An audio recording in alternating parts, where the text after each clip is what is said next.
मित्रों नमः संस्कार। मैं अमृत कुमार तिवारी आप लोगों का यूट्यूब चैनल पर स्वागत करता हूँ। आज हम आप लोगों को संस्कृत में व्यंजन पढ़ाएंगे। व्यंजन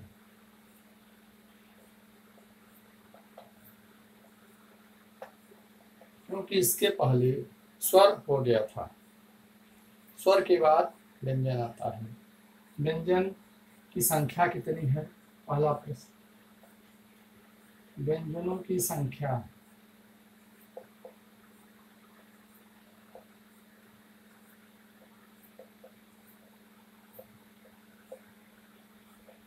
पैंतीस। कितने प्रकार हैं? प्रकार 3। कौन कौन?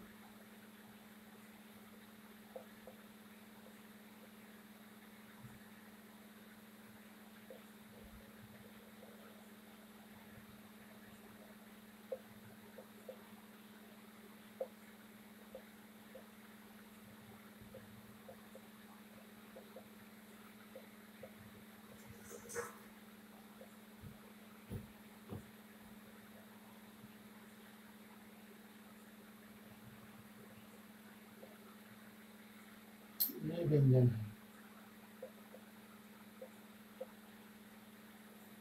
व्यंजन के कितने प्रकार हैं? 3 प्रकार हैं। कौन कौन से हैं? स्पर्श, अंतस्थ और ऊष्म। स्पर्श व्यंजन में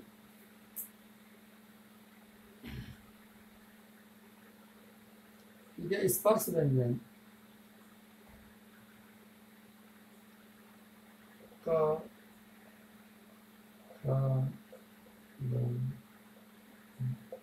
अंग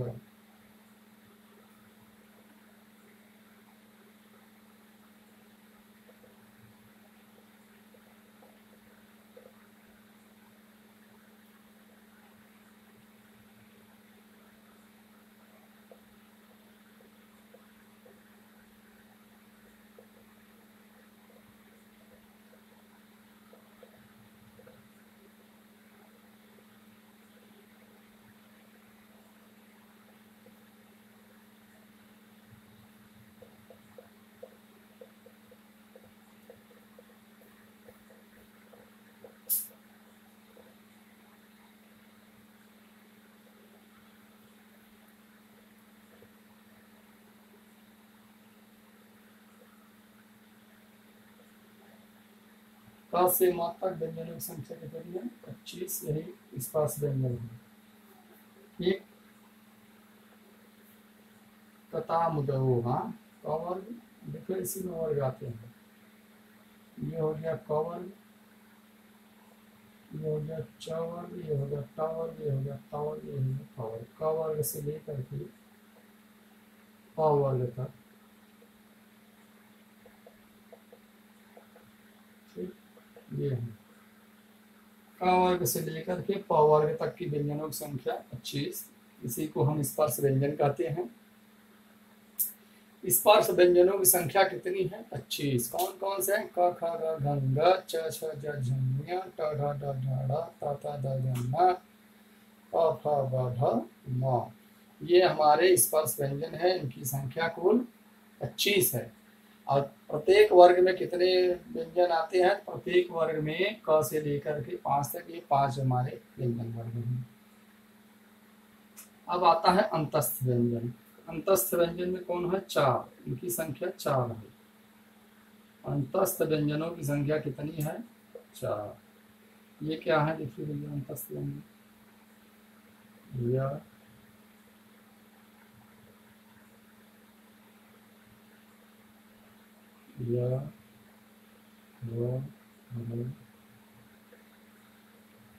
ठीक, यही हमारे व्यंजन है। यह और अलग, ये हमारी संख्या कितनी है? 4। ये अंतस्थ व्यंजन हो गए। पुष्प व्यंजन, इनकी भी संख्या 4 है। क्या है? पुष्प व्यंजन स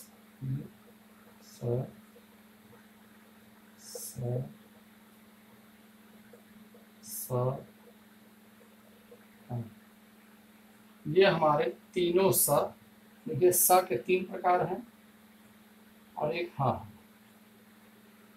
उष्म व्यंजनों की संख्या 4, अंतस्थ व्यंजन 4, स्पर्श व्यंजन 25। इनकी संख्या कितनी है? 25। कुल व्यंजनों की संख्या कितनी है? देखिए 25 4 29, 29 4 33। यही हो गया 25 60 33। देखिए 25 प्लस 8 बराबर 33 व्यंजन हो गए।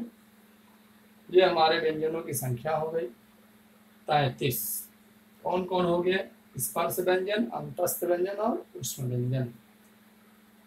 सबसे ज्यादा परीक्षा में पूछे जाने वाले प्रश्न आते हैं कि उष्म व्यंजन इसमें से कौन सा है। आपको ये चारों देखना पड़ेगा। उष्म व्यंजन, उष्म व्यंजन में 4 है। 4 में 3 प्रकार के स होते हैं। सलीफा वाला स, सरलता वाला स, मूर्धन्य स, कटकोरवा वाला स। इसे हम दंत स कहते हैं। ये उच्चारण स्थान में आपको बताया जाएगा कौन सा स किस स्थान पे आता है। दंत स, मूर्धन्य स और ये सलीफा वाला स। ठीक, ये हमारे 3 प्रकार के स हैं।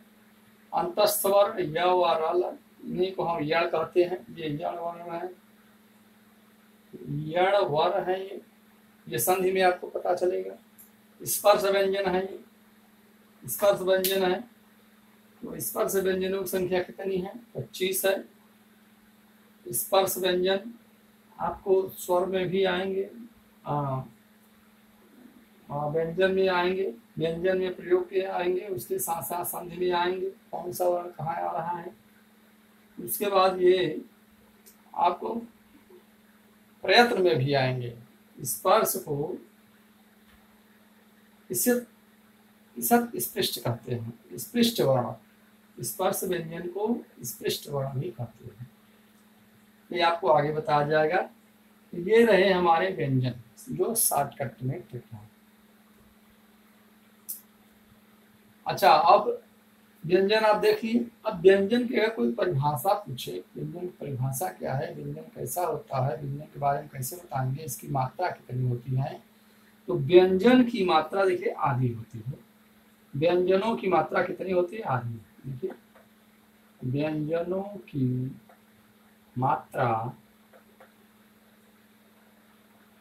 अर्ध होती है, अर्धमात्रक होती है। अर्ध, व्यंजनों की अर्ध मात्रा होती है। अर्ध मात्रा होती है। व्यंजनों की कितनी मात्रा होती है? अर्ध मात्रा। क्यों? अब देखिए क्यों। क्योंकि इस क में अ छुपा होता है, जिसको हम जब निकालते हैं तो क प्लस अ करते हैं।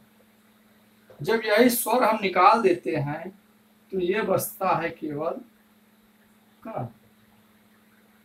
अब जब इसको जोड़ देते हैं तब ये हो जाता है पूरा क। ठीक, क धन अ बराबर क। इसलिए व्यंजनों की शुद्ध है, शुद्ध व्यंजन।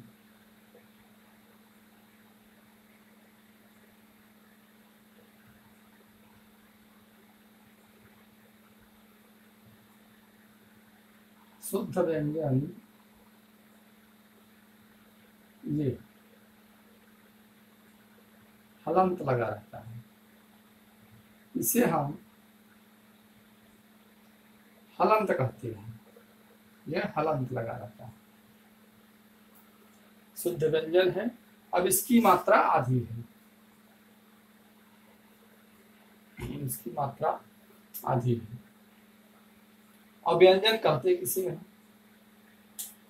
व्यंजन में हमारे देखिए सूत्र में, माहेश्वर सूत्रों में कहा गया है हैवरट से लेकर के हल तक, यानी 14 सूत्र हैं, जिनमें 5वें सूत्र से हैवरट है। हैवरट लण यमंगणनम झवय घटधस जब गणदस कफ छठ तब कपय ससर हल। ये हमारे 10 सूत्रों में 10 सूत्रों में व्यंजनों की व्याख्या की गई है, जो पाणिनि सूत्र हैं। संस्कृत में पाणिनि सूत्र ही महत्वपूर्ण इंपॉर्टेंट तथा इस समय संपूर्ण भारत में चल रहा है, जो हर प्रतियोगी परीक्षा संस्कृत व्याकरण केवल पाणिनि के द्वारा ही पढ़ता है। कुछ अपवाद विवाद के जो प्रश्न आते हैं वो पतंजलि और कात्यायन के रहते हैं। उन्होंने कात्यायन महाराज ने वार्तिक लिखा है और पतंजलि ने महाभाष्य लिखा है। महाभाष्यों में भी वही वार्तिक है और पतंजलि वार्तिक वररुचि ने खुद लिखा है। तो जो सूत्र छूट गए थे हमारे पाणिनि महाराज से, या कुछ और बढ़ने थे या कुछ और शब्द होने चाहिए, कुछ सूत्र होने चाहिए, तो वहाँ ने वार्तिक और महाभाष्य का भी लिया जाता है, लेकिन मुख्य रूप से पाणिनि बहुत है। टेट के लिए तो पाणिनि बहुत है। तो हमारे व्यंजनों की संख्या कितनी हो गई? 33। कौन कौन है? स्पर्श व्यंजन, अंतस्थ व्यंजन और पुष्प व्यंजन। स्पर्श व्यंजन में हमारे व्यंजनों की संख्या है 25, क ख ग घ ङ से लेकर के प फ ब भ म तक। ये हमारे 25 स्पर्श व्यंजन आते हैं। यही परीक्षा का स्पर्श व्यंजन है। स्पर्श व्यंजन ये 25 है, इसमें से कोई जो नहीं रहता है वही स्पर्श व्यंजन नहीं है, और जो रहता है वो है स्पर्श व्यंजन। अब आता है अंतस्थ व्यंजन। अंतस्थ व्यंजन को यण वर्ण या य व र कहते हैं। यण वर्ण में ये संधि में आता है। यण वर्ण कौन से है? तो यही य व र है। अंतस्थ व्यंजन को हम यण वर्ण कहते हैं। उस व्यंजन को उस व्यंजन में स स आते हैं, जिसे हम सल प्रत्याहार कहते हैं। स उसमें सल प्रत्याहार आते हैं। 4 वर्ण इसमें, 4 वर्णों से 25 से 25 60 33। कुल हमारे व्यंजनों की संख्या 33। वीडियो बड़ा ज्यादा न हो, व्यंजन बस इतना ही है, मूल है। संक्षिप्त रूप में बहुत कम समय में इतना आपको जानकारी टेट के लिए बहुत